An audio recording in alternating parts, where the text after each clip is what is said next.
Merci de nous choisir pour vous informer. Voici les titres de l'actualité environnementale de ce jour. La pollution plastique continue de s'étendre en Afrique plus que partout dans le monde. Le continent serait, d'après une récente estimation des Nations Unies, capable de produire plus de 116 millions de tonnes de déchets plastiques par an. Un bras de fer se déroule à Dubaï en marge de la COP28. L'épineuse question de la sortie des énergies fossiles crée déjà des désaccords et c'est l'Arabie Saoudite qui s'oppose absolument à cette ambition internationale. Les détails dans ce journal. Et la ville de Shenzhen en Chine devient le premier endroit où la mobilité publique est 100% électrique. Comment cette ville est arrivée à un tel résultat? Les réponses dans ce journal. C'est tout pour les titres. Bienvenue dans cette édition.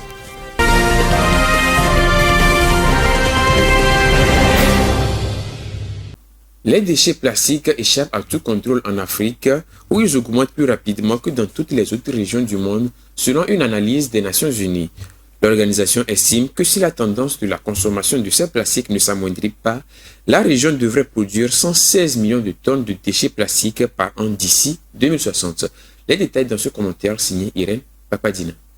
En l'absence de règles et de réglementation mondiale, les habitants des pays en développement subissent de manière disproportionnée les conséquences de la pollution plastique sur l'environnement et sur la santé. Pour enrayer cette pollution, la communauté économique des États de l'Afrique de l'Ouest a adopté le 28 novembre dernier une série d'initiatives pour lutter contre la pollution par les déchets plastiques. La signature du mémorandum sur le projet de règlement relatif à l'harmonisation de la réglementation des produits plastiques et à la gestion écologiquement rationnelle des déchets plastiques dans les États membres de la CEDEAO devrait permettre de mieux lutter contre la pollution.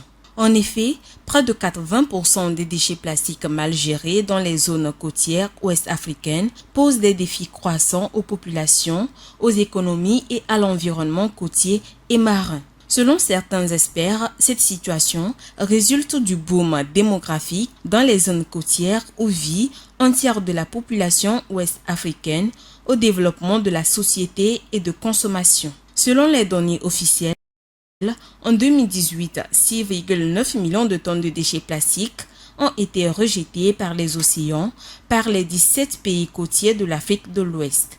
Et selon les Nations Unies, la région devrait produire 116 millions de tonnes de déchets plastiques par an d'ici 2060.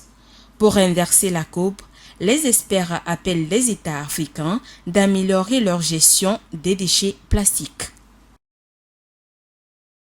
Au Togo, la centrale solaire photovoltaïque de Blita, actuellement en extension, va connaître un nouveau développement. Lors de la 28e conférence des Nations Unies sur le climat COP28, le Togo et la société Ameya, basée aux Émirats arabes unis, ont procédé à la signature d'un accord de financement le 2 décembre dernier. Cet accord va permettre l'extension de la dite centrale solaire.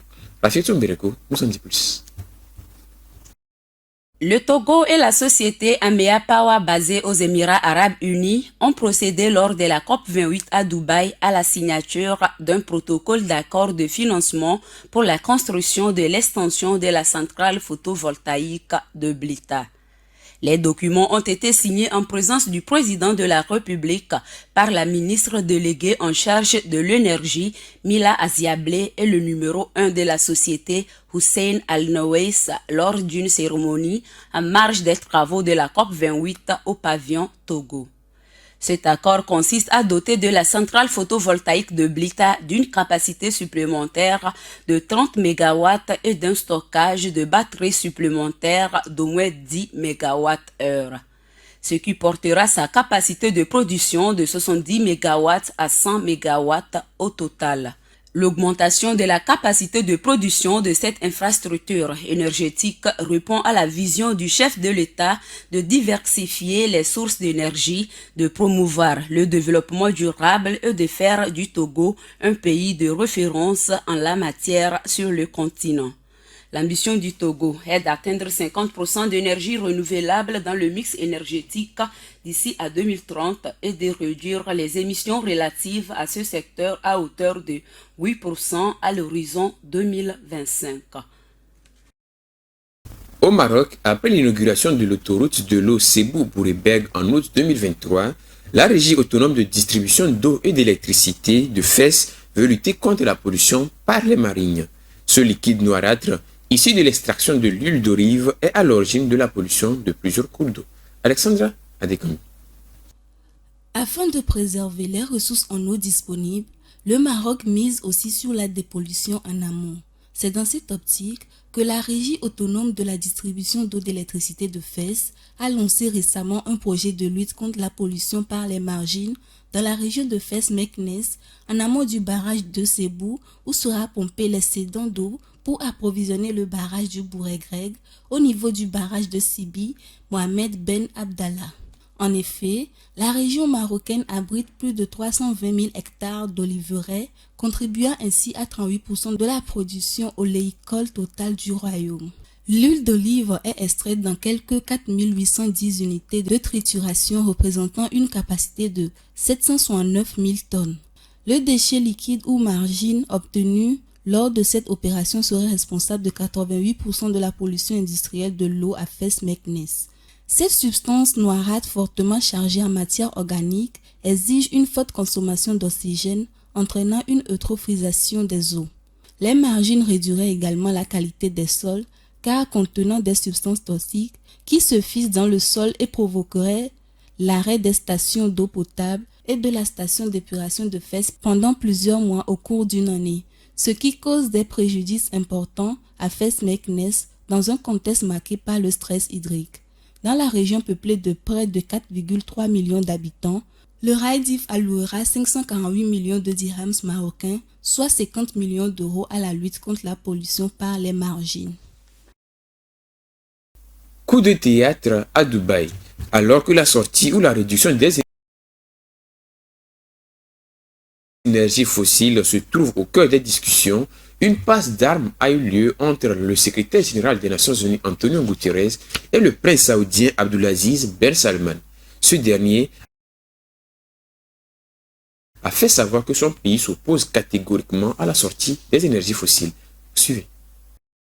Un bras de fer s'installe à la COP28 actuellement en cours à Dubaï.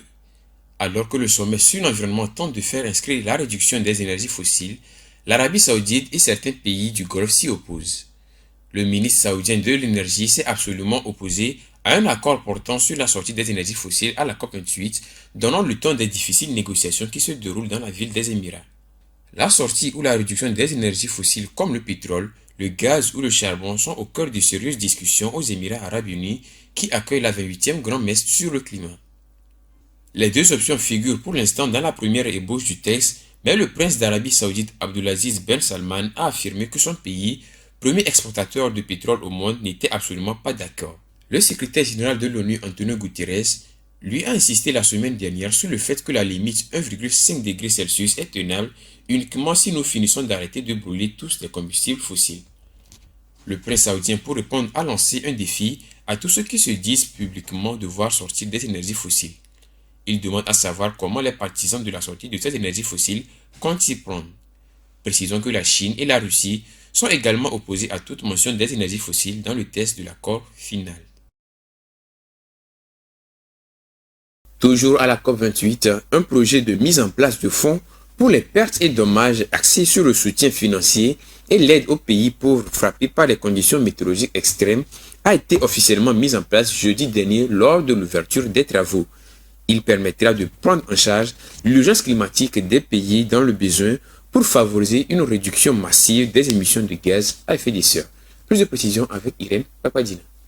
La conférence de l'Organisation des Nations Unies sur le changement climatique a rendu opérationnel le jeudi 30 novembre un fonds destiné à soutenir les pays particulièrement vulnérables dans leurs efforts pour faire face aux pertes et dommages causés par les phénomènes météorologiques. Il s'agit d'engagements financiers à l'égard du fonds d'environ 30 milliards de dollars mis à contribution par les Émirats arabes unis et d'autres pays. Le fonds pour les pertes et dommages est une demande de longue date des pays en développement qui doivent faire face au coût des dévastations.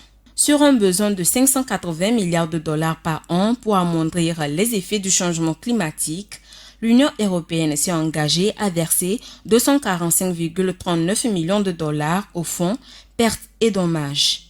Une participation jugée insignifiante au regard des 27 États qui la composent et dont la responsabilité dans le réchauffement climatique est bien approuvée. Selon Jérôme Koumba, expert en environnement, les négociations sur les questions de financement climatique pourront aboutir à des résultats mutuellement avantageux pour les parties que si l'on a un accord juridiquement contraignant, comme nous l'avions lors de la COP 26 et 27, car aujourd'hui, les pays industrialisés peuvent considérer que même s'ils ne versent pas les sommes attendues, ils ne risquent rien. Pour rappel, la précédente COP 27, tenue les 7 et 8 novembre 2022 en Égypte, avait vu des progrès en matière d'adaptation.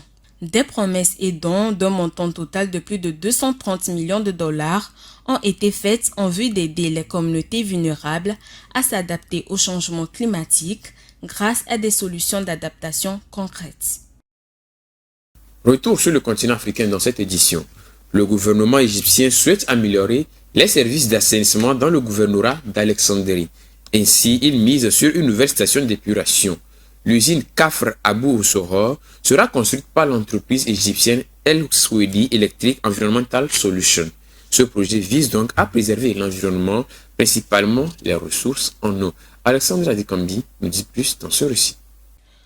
El Swedi Electric Environmental Solutions, une entreprise basée au Caire, mettra en œuvre le projet de la station d'épuration Kafr Abou Zohor dans le gouvernorat d'Alexandrie, conformément à un accord signé récemment avec l'autorité de construction pour l'eau potable et les eaux usées d'Égypte. Le contrat prévoit la conception, la fourniture d'équipements, l'installation, les travaux de génie civil et la mise en service de l'usine de traitement des eaux usées. La station traitera quotidiennement 60 000 m3 d'effluents produits dans le gouvernorat d'Alexandrie avant leur retour dans le milieu naturel. Ce projet vise donc à préserver l'environnement, principalement les ressources en eau douce qui est polluée actuellement par les eaux usées avec des risques pour la biodiversité aquatique et la santé humaine. À travers le service d'assainissement durable dans les zones rurales, le gouvernement égyptien vise de manière globale à améliorer l'assainissement dans 769 villages répartis dans 7 gouvernorats sur les 26 que compte le pays des pharaons. Outre les stations d'épuration Kafr Abou Zohor et Oud Negueh, El Swedi Electric a également été choisi en juillet 2023 pour la construction d'un centre de fabrication de pompes à eau dans les zones économiques du canal de Suez. C'est la filiale El Swedi Industrial Development qui mettra en œuvre ce contrat. Direction l'Asie pour clore cette édition. Le premier pays pollueur du monde, la Chine, est également un champion en matière d'utilisation des énergies renouvelables. Ainsi, à Shenzhen, dans le sud de l'Empire du Milieu, tous les transports publics de la ville sont essentiellement électriques. C'est une première grande ville au monde à être passée au 100% électrique pour ses taxis et ses bus. Rafik Tombereko vous en dit plus. La pollution des villes chinoises et la prise de conscience de la population des risques pour la santé ont poussé les autorités à accélérer la transition des transports. À Shenzhen, métropole technologique de la Chine, tous les transports publics sont entièrement électriques. Des bus et des taxis roulent à l'électricité et transportent silencieusement leurs passagers sans émission de CO2 ni gaz d'échappement. Shenzhen, avec ses près de 18 millions d'habitants, a été la première grande ville au monde à basculer en 2017 ses bus auto-électriques. La ville limitrophe de Hong Kong où de nombreuses start-up ont leur siège a aussi électrifié la majorité de ses taxis. Après elle, d'autres villes chinoises ont emboîté le pas avec l'objectif d'avoir des transports propres avant 2025. L'exemple chinois montre qu'électrifier rapidement les transports en commun est possible par contraste avec la lenteur de la transition dans les pays occidentaux. Les bus contribuent moins au réchauffement que les voitures et les camions, mais l'Agence internationale de l'énergie estime de même à 5% la réduction potentielle d'émissions dues aux bus dans un scénario de neutralité carbone en 2050, sans compter que des bus électriques améliorent immédiatement la qualité de l'air que les habitants respirent. Mais la Chine reste une exception mondiale. Le pays représente plus de 90% des bus et camions électriques dans le monde selon les chiffres de 2021 de l'International Council on Clean Transportation.